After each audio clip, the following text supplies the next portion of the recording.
Hola, ¿qué tal? Bienvenidos a Impacto Económico, este espacio semanal del canal Red Más donde le hacemos el seguimiento a las circunstancias que afectan su bolsillo y que afectan nuestro bolsillo. También las circunstancias que afectan el bolsillo de 7,4 millones de colombianos. Es la cifra que según la FAO está en condición de vulnerabilidad alimentaria. Un informe que ustedes saben ha generado gran revuelo en el gobierno. ¿Quién tiene la razón? ¿Las cifras son correctas? Lo vamos a analizar.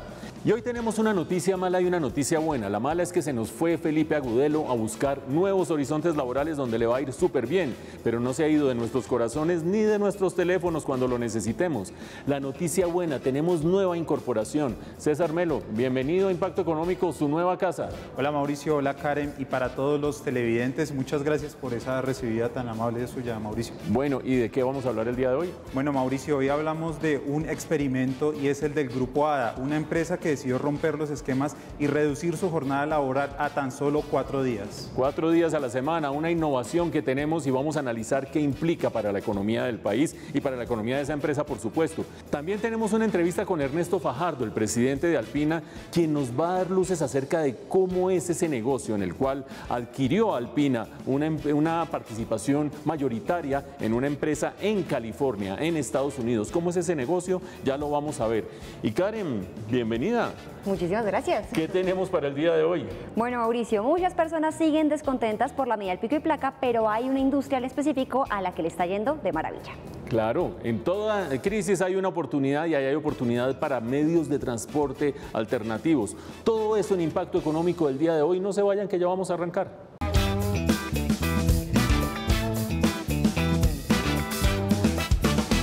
La noticia de la semana es el gran malentendido que se ha formado por el informe publicado por la Agencia de Naciones Unidas, FAO, en donde se ubica a Colombia en condición de vulnerabilidad alimentaria junto a otros países como Haití, Nigeria y Honduras. Mauricio, ¿qué fue lo que pasó con este informe y por qué hay tanto revuelo? Karen, en este informe hay cosas que son correctas, pero han sido presentadas de manera incorrecta.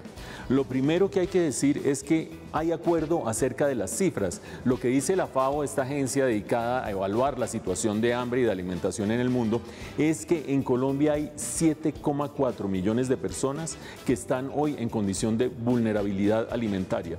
¿De dónde saca esa cifra la FAO? No se la inventa, la saca de cifras oficiales, de cifras del DANE. El DANE tiene una cifra, después de la pandemia, de 7,4 millones de colombianos en condiciones de pobreza extrema. Y esa condición de pobreza extrema justamente corresponde a una situación de crisis alimentaria. Por lo tanto, la FAO no se ha inventado ninguna cifra, la sacó de cifras oficiales y es una situación francamente alarmante. Claro que es alarmante, pero ahí salió el gobierno nacional a decir, un momento, esto no es tan así. ¿Cuál es la principal objeción del gobierno y por qué están tan molestos con este informe entonces? Bueno, porque es que este informe tuvo un problema de comunicación, de la manera como se le dio a conocer a la gente. Ustedes tienen presente este mapa que estamos viendo en este momento en la pantalla, en el cual aparecen solo 3 países de América Latina, donde está Haití, donde está Honduras y donde está Colombia, al lado de los países africanos que están en mucha peor condición desde el punto de vista económico y social. Y ese señalamiento sobre Colombia, muy singular en Sudamérica, es una cosa que irritó profundamente al gobierno, porque allá hay un problema metodológico y es que el mapa no incluye los países que no dieron información. Entonces puede haber muchos países peores que Colombia, pero que no dieron información, entonces no aparecen en el mapa y eso es una cosa muy irritante desde el punto de vista de comunicación. Mauricio, hay otra objeción también del gobierno y aparte del mapa que ustedes vieron en pantalla, también está la objeción con respecto a los migrantes venezolanos. ¿Qué tienen que ver ellos, digamos, en toda esta discusión? Claro, porque es que esos 7,4 millones de personas en condición de vulnerabilidad de hambre están residiendo en Colombia, pero no son necesariamente colombianos. Ahí están los venezolanos y están los colombianos. Por lo tanto, cuando se señala como que Colombia es el gran problema, no se tiene en cuenta que hemos recibido 1,8 millones de personas que huyen de la pobreza, que huyen del hambre en Venezuela y que entonces la señalada termina siendo Colombia. Y ese es otro problema metodológico que no se comunicó adecuadamente señalando a Colombia como la del problema alimentario. Para conocer por qué este detrimento y el aumento de los datos en la condición de vulnerabilidad con respecto al hambre, vamos a conversar aquí con una experta en impacto económico.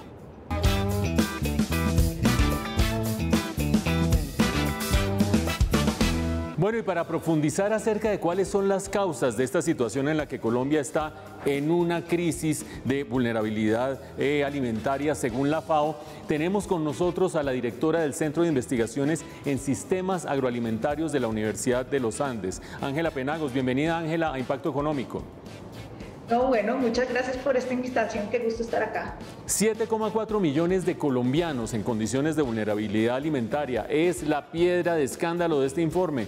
¿Por qué subieron tanto el número de colombianos que están en esta condición, Ángela, entre 2019 y 2020?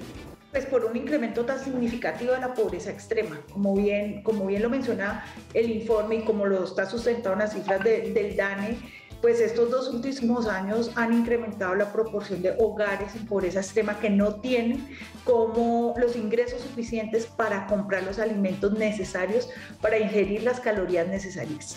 Así que esto está relacionado con el deterioro de las condiciones sociales en Colombia y por un aumento de casi 3,5 millones de pobres en el último año.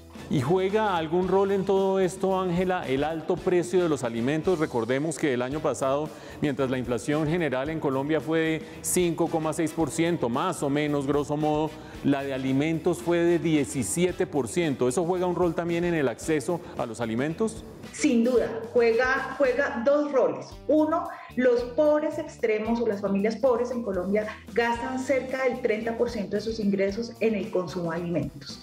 Entonces, el impacto puede estar porque dejan de consumir alimentos, como bien lo dice la encuesta del Pulso Social del DANE, pero también porque hay una sustitución de alimentos. Se sustituyen proteínas o alimentos saludables por alimentos menos saludables que tienen un menor costo, lo que sin duda pues impacta las condiciones de hambre y severidad en los hogares colombianos. Entiendo que los especialistas, como los que trabajan en el Centro de Investigaciones de Sistemas Agroalimentarios, saben que también hay unos problemas de oferta de alimentos en Colombia, es decir, que el aumento de precios no es solamente por exceso de demanda, sino también por elementos de oferta. ¿Cuáles son, Ángela? Sin duda, o sea, la producción de alimentos en Colombia ha enfrentado varios, digámoslo así, como choques que no hacían parte de lo que llamamos la cotidianidad del desempeño agrícola. Primero, tenemos unos altísimos costos en los insumos agropecuarios. Han aumentado entre el 60 y el 80%. Eso tiene un impacto muy fuerte al final en los precios de los alimentos. Los fenómenos climáticos, nos hemos visto enfrentados al fenómeno de la Niña en el último año, pero también venimos de periodos muy fuertes de vulnerabilidades que sin duda afectan las decisiones de cosecha, el transporte y sobre todo el tema de la productividad en Colombia, donde tenemos un desafío grandísimo y pues con estos eventos sin duda perdemos todavía y se amplía la brecha entre las zonas más productivas y menos productivas. Y finalmente, Ángela, frente a esta crisis alimentaria, hay propuestas que señalan que habría que aumentar los aranceles para los alimentos en Colombia. Y a uno le suena intuitivamente que si hay escasez y precios altos, pues cerrarle más la economía a los alimentos no sería una idea tan buena. ¿Me equivoco? De acuerdo, o sea, en estas cosas, así tenemos que recurrir a los varios instrumentos que tenemos. Pensar que vamos a mejorar la productividad de la agricultura con estrictos instrumentos de política comercial, pues es insuficiente. Necesitamos unos instrumentos que mejoren la productividad y la capacidad de producir en Colombia, pero no con una política de cierre como se está planteando. Pero como le he dicho en varias ocasiones, esto no es ni blanco ni negro, son procesos y se requieren periodos, digamos, de ajuste para poder absorber todas las innovaciones y transformaciones que se requieren en agricultura para aprovechar un mercado que sin duda tiene Colombia.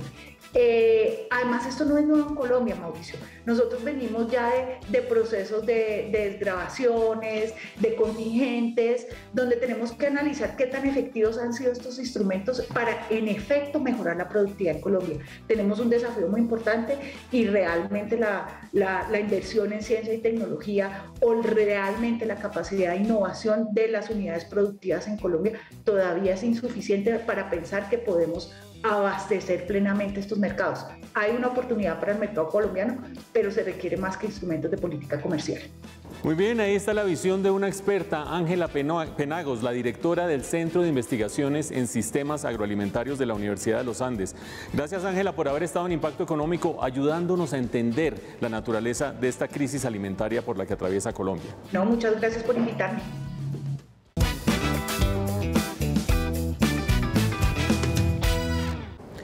En la economía de Bogotá, la capital del país, ha habido muchas quejas alrededor del nuevo pico y placa de todo el día. Gente que no puede trabajar un día, que le toca mover la distribución de sus pedidos, mejor dicho, muchas críticas.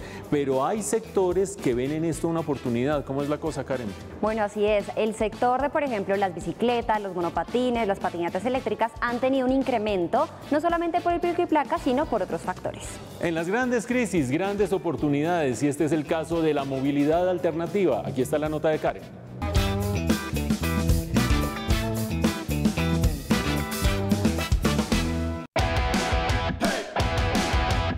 Hace algunas semanas se implementó la extensión del pico y placa en Bogotá a jornada completa. Claramente, para muchas personas e industrias, la afectación puede ser profunda en términos económicos. Sin embargo, existe otro segmento que, al parecer, podría haberse beneficiado a largo plazo. Se trata de la venta de bicicletas y elementos similares como patinetas, bicicletas eléctricas y medios de transporte alternativo, que constituyen una opción para transportarse en medio de la restricción y que ya había tenido una expansión significativa en la pandemia. Las importaciones de bicicletas en 2020 tuvieron un crecimiento de 22%, pues pasaron de 405.875 unidades en 2019 a 493.539, es decir, 87.000 bicis más, según datos publicados por el diario La República. ¿Cómo les estará yendo a las empresas que se dedican a la venta de estos vehículos alternativos? Los precios desde el año pasado han venido incrementando, porque la mayoría de vehículos eléctricos son importados y nos hemos visto afectados por el dólar, por los fletes marítimos, por la producción en las fábricas. Todo esto hace que el precio incremente. Además, no solo por la medida del pico y placa las ventas podrían aumentar, también por otros factores. Las expectativas de ventas para este año son muy altas debido a varios factores. Primero, volvimos a la presencialidad. Segundo, ahorita tenemos muchas más ciclorrutas por donde podamos transitar de una manera más cómoda y segura. Y ya tenemos mucha más conciencia sobre el cuidado del medio ambiente. Pero no solo es la compra de nuevos modelos de bicicletas y patinetas. También se está poniendo de moda el alquiler de bicicletas, para aquellos que no la requieren tiempo completo y que tienen rutas de desplazamiento estables. Aunque hay empresas privadas que prestan este servicio, la Secretaría Distrital de Movilidad anunció que se suscribió un contrato para dar inicio al proceso de implementación del sistema de bicicletas compartidas de Bogotá. En este momento, la propuesta que tenemos para empezar a implementar en este primer semestre del año 2022 y que va a iniciar operaciones a partir del segundo semestre de este año es un sistema robusto en un área más o menos de 27 kilómetros que va desde Usaquén hasta La Candelaria. Es un sistema que va a tener más de 300 estaciones, más de 3.300 bicicletas, de las cuales la mitad van a ser eléctricas y de pedaleo asistido. Un último dato para los biciusuarios. De acuerdo con el decreto 242 de 2021, el proceso de registro bici es de carácter obligatorio para toda la ciudadanía que se moviliza en bicicleta. Este es un registro que será de utilidad para varias cosas, entre ellas tener acceso al portal del Sistema Nacional de Denuncia Virtual por si la bici es robada. Asimismo, consultar si una bicicleta que va a adquirir está reportada como robada, hacer el traslado de propiedad de la bicicleta y realizar modificaciones a su bicicleta. Habrá que ver si esta nueva restricción al tráfico de vehículos contaminantes se convierte en el gran impulso que muchos esperan para el negocio de los medios alternativos de transporte.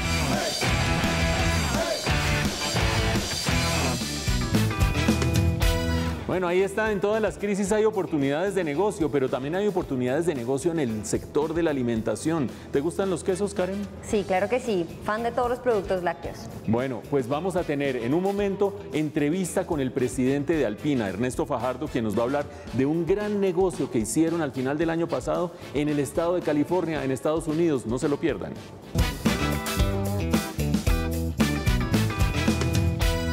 En En Impacto Económico estamos como siempre con los protagonistas de la economía nacional y hoy estamos aquí en la casa de una de las empresas más queridas por los colombianos, la Casa de Alpina, con su presidente Ernesto Fajardo, a quien le doy la bienvenida. Bienvenido, Ernesto. Muchas gracias, Mauricio, muchas gracias por la invitación y un placer estar aquí con ustedes hoy.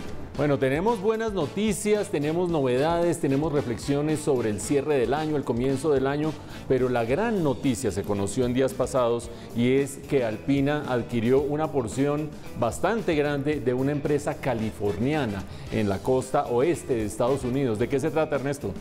Bueno, Mauricio, efectivamente estamos muy contentos porque hicimos una inversión en una compañía que ya tiene 100 años de historia en California y que es una familia que comparte unos principios y valores muy interesantes con los de Alpina. Nosotros tenemos 76 años de historia allá y también tenemos un origen familiar y digamos que compartimos mucho con esta compañía que digamos en el tiempo pues ya ellos están en la tercera generación, que Marcus Benedetti, quien es la persona que maneja la compañía desde hace algunos años, venía mirando cómo hacer para seguir su expansión y dentro de eso estaba mirando diferentes opciones de inversión, si tomaba un préstamo y a través de contactos que él tenía y con contactos que nosotros teníamos en Estados Unidos logramos como de alguna manera tener la suerte de podernos encontrar en el camino y ver que teníamos como intereses comunes y valores similares y que basado en eso pues juntarnos podía ser una muy buena opción para ellos de crecer y para nosotros de junto con ellos crecer en un mercado que para nosotros era novedoso como los Estados Unidos. Entonces de ahí surge digamos esa relación. La empresa se llama Clover Sonoma y produce más o menos lo mismo que Alpina, más las mismas líneas, leche, lácteos, quesos, ¿o cuál es la diferencia? Bueno, la empresa se llama Clover Sonoma y efectivamente está en el Valle de Sonoma, específicamente produce en la ciudad de Petaluma, pero atiende sobre todo el norte californiano que tiene como 10 millones de habitantes y tiene un portafolio, digamos, similar al de Alpina, pero con una distribución diferente en qué productos vende. Ellos son, digamos, mucho más intensos en la producción de leche y en la venta de leche versus lo que es Alpina en Colombia. Nosotros en Colombia tenemos mucho más productos, digamos, derivados lácteos, yogures, quesos y ellos mucho más en leche y ellos producen el 80-90% de sus productos orgánicos y nosotros producimos productos no necesariamente orgánicos. Entonces hay una diferencia, pero los dos estamos orientados en valor agregado y nuevamente compartimos mucho desde relacionamiento con el ganadero, lo que es nuestra relación con ese ganadero, ese desarrollo que ha tenido y pues en eso la calidad que representan esos productos en el mercado. Y para hacernos una idea de la importancia de esta operación, las ventas de Clover Sonoma equivalen a ¿qué porcentaje de las ventas de Alpina? Pues cuando nosotros miramos, digamos, la compañía integrada ya con Clover Sonoma, el grupo Alpina, las ventas de Clover Sonoma representarían alrededor del 33% de la venta de Alpina. Entonces es una adquisición muy importante para nosotros, pero más allá de eso es una oportunidad interesante de crecimiento y de irnos a un estado como California, de donde nacen las tendencias de alimentación y donde después se distribuyen al resto de Estados Unidos y muchas veces al resto del mundo. Y para nosotros una compañía muy orientada a la innovación, pues nos ayuda a estar muy de cerca también de ver qué tendencias están saliendo allá para también poder atraer a nuestros consumidores colombianos. Ernesto, Alpina ya había estado en el mercado de Estados Unidos, en concreto cerca de Nueva York o en el estado de Nueva York. ¿Qué aprendieron ustedes de esa experiencia? ¿Cuáles fueron los factores que hicieron que dejaran esa inversión y qué hay de nuevo en esta? Sí, eso es cierto, Mauricio. Nosotros llevamos ya tiempos en Estados Unidos y empezamos realmente con exportaciones desde Colombia a Estados Unidos y en el tiempo fuimos viendo que había de repente algunos productos que no se podían exportar de Colombia hacia Estados Unidos y fue donde tomamos una decisión de entrar en el proceso productivo en Estados Unidos. Entonces lo que hicimos fue construcción de una planta en Estados Unidos para poder hacer nuestros productos y poco a poco ir creciendo y mientras tanto pues maquilarles a terceros. Y lo que pasó ahí en el tiempo es que efectivamente logramos la producción local, pero descubrimos que en eso, pues digamos, mientras íbamos creciendo nos tocaba maquilar a otros y nos terminamos dedicando mucho más al proceso productivo que al proceso de desarrollo del mercado y al final con los que estamos maquilando decidimos hacer un negocio y entregarles a ellos esa operación y buscar una compañía, un socio sobre todo, que nos permitiese más entrar en el mercado de Estados Unidos con conocimiento específico de ese consumidor, del canal de distribución y de los mismos ganaderos y proveedores para poder tener una oportunidad de crecimiento. Y por eso, pues hemos demorado un poco de años en llegar a encontrar una compañía como Clover que tiene como ese potencial y esa similitud en cómo operamos las dos compañías, que realmente nos da ahora pues una llegada diferente al mercado y un potencial de crecimiento bastante interesante. Muy bien, ahí tenemos una adquisición en el mercado de Estados Unidos muy exigente, con valor agregado, con capacidad de aprender de estos desarrollos de productos orgánicos por parte de Clover, que va a representar un incremento de 50% de las ventas de Alpina. Ahora, no todo es color de rosa en este cambio de año. ¿Hay problemas con los precios de los insumos, Ernesto, en Colombia, con los precios de la leche? Sí, yo creo que hay un problema global en términos de lo que ha sido la reactivación. Durante la pandemia, digamos que la reducción de la demanda causó que algunos de los temas logísticos, fueran las navieras o los contenedores, tuviesen problema de llegar a sus destinos, y a medida que se viene retomando eso, pues ese tráfico que hay allá afuera ha hecho que o no se consigan los contenedores para transportar los productos, o que los productos, digamos, estén escasos, que hace que suba su precio, o difícil que lleguen para poderlos meter en el proceso productivo de la compañía. Entonces sí, hemos tenido retos. La verdad es que muchos de esos retos pues los hemos podido solucionar a través de una mejor planeación, de ser mucho más certeros en los productos que necesitamos tener, pero efectivamente hacia adelante pues es un tema que estamos trabajando, porque es algo que no se ve que se va a solucionar necesariamente en el siguiente mes, sino algo con lo que vamos a tener que convivir probablemente dentro del primer semestre del 2022 también. Esperemos que así sea. Esas son las perspectivas que tiene Ernesto Fajardo, el presidente de Alpina, que aparte de traernos buenas noticias sobre esta adquisición de una planta y de una marca y de toda una línea de productos lácteos en el estado de California, tiene esta perspectiva sobre el año 2022. Gracias, Ernesto, por haber estado en Impacto Económico. No, Mauricio, a ti muchísimas gracias. ¿Quién no quisiera tener una jornada laboral semanal de solo 4 días? Porque, como diría Pambelé, es mejor trabajar menos días que trabajar más. Pero se trabaja menos, se gana menos, se produce menos y ahí empiezan los problemas. Salvo una empresa, César, en Colombia, que dice que los trabajadores pueden tener jornadas más cortas pero producir lo mismo. Así es, Mauricio, y a todos los televidentes, pues hablamos con los directivos del Grupo ADA, que ellos dicen que a pesar de trabajar menos días organizándose mejor, pueden tener la misma productividad de trabajar 5 días a la semana e incluso 6. Bueno, ¿cómo es esa magia de trabajar menos y producir lo mismo? Aquí está la nota de César.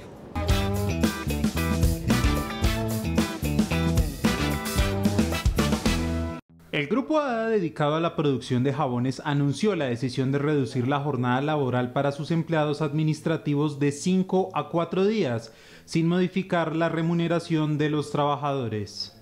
La medida fue denominada como Flexiviernes, según explicó el gerente administrativo de la compañía, Roberto José Gutiérrez. Hemos encontrado ahí oportunidades importantes para reducir y simplificar los procesos y poder convertir esa simplificación en tiempo que hoy es el que estamos permitiéndole a nuestro personal disfrutar. La medida reabrió el debate entre los que creen que una decisión como esa reduce la productividad de las empresas y los que opinan lo contrario.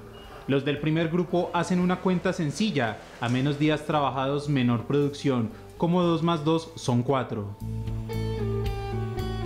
Mientras que los defensores de la medida piensan distinto, afirman que a los trabajadores hay que evaluarlos por los resultados y no por los días trabajados. Consideran además que los resultados individuales pueden ser mejores cuando las compañías tienen un esquema de trabajo más amable, aprovechando además la retribución de tener un día adicional de descanso. Precisamente el gerente del Grupo ADA dice que la productividad de la compañía creció a raíz de la medida. Hemos obtenido inclusive mayores niveles de producción y de venta desde que tomamos la decisión. Pero el debate va más allá, pues incluso hay un estudio realizado en 2015 en Islandia, el cual documentó el día a día de 2.500 trabajadores, concluyendo que con la medida de reducir los días laborales, los empleados tenían menos riesgos de caer en el síndrome de agotamiento o burnout, es decir, quemar a los trabajadores. Para Mario Alejandro Valencia, economista y profesor universitario, para implementar de forma correcta esta medida, tiene que haber una capacitación adecuada de los empleados para optimizar sus funciones. Esta es una empresa que está en el sector industrial, que tiene empleos formales, que ha tenido un proceso de formación y de capacitación de sus empleados, así que tiene una vinculación de mejor calidad del trabajo con más productividad y por eso le permite en 4 días hacer las funciones que antes hacía en 5 o en 6 días. Otro obstáculo para implementar este modelo radica en la falta de estabilidad laboral, según explica el experto. El principal inconveniente que tenemos en estos momentos, y es que la alta informalidad y la baja capacidad de generación de valor nos impiden avanzar hacia ese tipo de sociedad. Esta controversia seguirá creciendo en el país a medida que avance la reducción de la jornada laboral de 48 a 42 horas semanales en 2026, como lo prevé la Ley 2101 de 2021. En ese momento, sabremos si tienen razón los que afirman que la productividad del trabajo puede aumentar con menores jornadas o si 2 más 2 siguen siendo 4 y a menos horas trabajadas, menos producción. El tiempo vuela en este programa y así vamos llegando al final de esta emisión de Impacto Económico aquí desde el Centro de Innovación de Plaza Claro. Y vamos a ver qué nos fue quedando. ¿Tú qué prefieres, Karen? ¿Un queso o una patineta eléctrica? Bueno, realmente yo me quedo ahí con el queso o mientras como queso voy montando patineta. César, ¿queso o patineta eléctrica? Bueno, yo soy del equipo de Karen también, vamos por el queso. Bueno, nadie quiere aquí jornada laboral de 4 días a la semana, imagínense ustedes. No se pierdan nuestra próxima emisión dentro de 8 días de Impacto Económico, los esperamos.